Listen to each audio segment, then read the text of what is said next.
Hello எல்லாருக்கும் வணக்கம். Welcome to Crazy அண்ணன் தங்கச்சி channel my life as a teacher.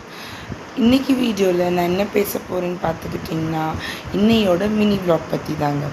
November 5th mini vlog. இன்றைக்கி காலையிலேயே சீக்கிரமாக எழுந்திரிச்சாச்சுங்க. இன்றைக்கி வேறு 2 விசேஷமான நாள். ஒன்று பௌர்ணமி, இன்னொன்று சிவனுக்காக அன்னாபிஷேகம் தான்.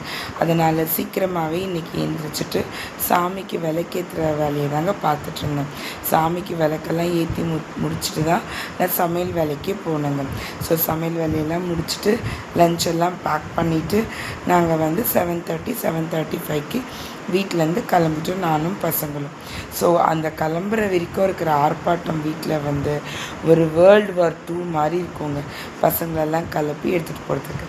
சரி வாங்க இன்னோட லஞ்ச் பாக்ஸ் மெனு என்னன்னு பார்க்கலாம். இட்லிக்கு ரொம்ப டேஸ்டான தக்காளி தொக்கு. அதே தக்காளி தொக்கில் ரைஸை மிக்ஸ் பண்ணிவிட்டு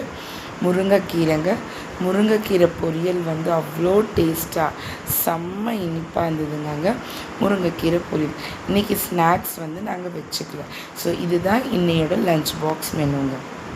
ஈவினிங் வரும்போது கொஞ்சம் எனக்கு மனசு சரியில்லைங்க. ஏன்னு பார்த்துக்கிட்டிங்கன்னா இன்றைக்கி ஒரு விஷயம் எனக்காக ஒன்று நடந்திருக்க வேண்டியது, பட் அது நடக்கலை. ஸோ கொஞ்சம் அப்செட்டாக தான் நான் ஸ்கூல்லேருந்து கிளம்பி இருந்தேங்க. ஸோ ப்ளஸ் ஈவினிங் போய் விளக்கேற்றணும், ஏன்னா பௌர்ணமி வேறு. ஸோ அதுக்கான வேலை அந்த டின்னருக்காக யோசிச்சுட்டு இருந்தேன். காலையில் செய்யும் போதே கூட கொஞ்சம் எக்ஸ்ட்ராவாகவே தக்காளி சட்னி பண்ணியிருந்தேன். அண்ட் தென் அதோட ஃபுல் வீடியோ என்னோடய சேனலில் போட்டிருக்கேன். எப்படி தக்காளி தொக்கு பண்ணுறதுன்னு எல்லாருக்குமே தெரியும். இருந்தாலும் ஏதாச்சும் டவுட்ஸ் இருந்தால், இல்லை பேச்சுலர்ஸ் யாராச்சும் இருக்கீங்க, இல்லை யாருக்கெல்லாம் சமைக்க தெரியாது அப்படின்னா கண்டிப்பாக போய் பாருங்கள், உங்களுக்கு ரொம்ப யூஸ்ஃபுல்லாக இருக்கும்.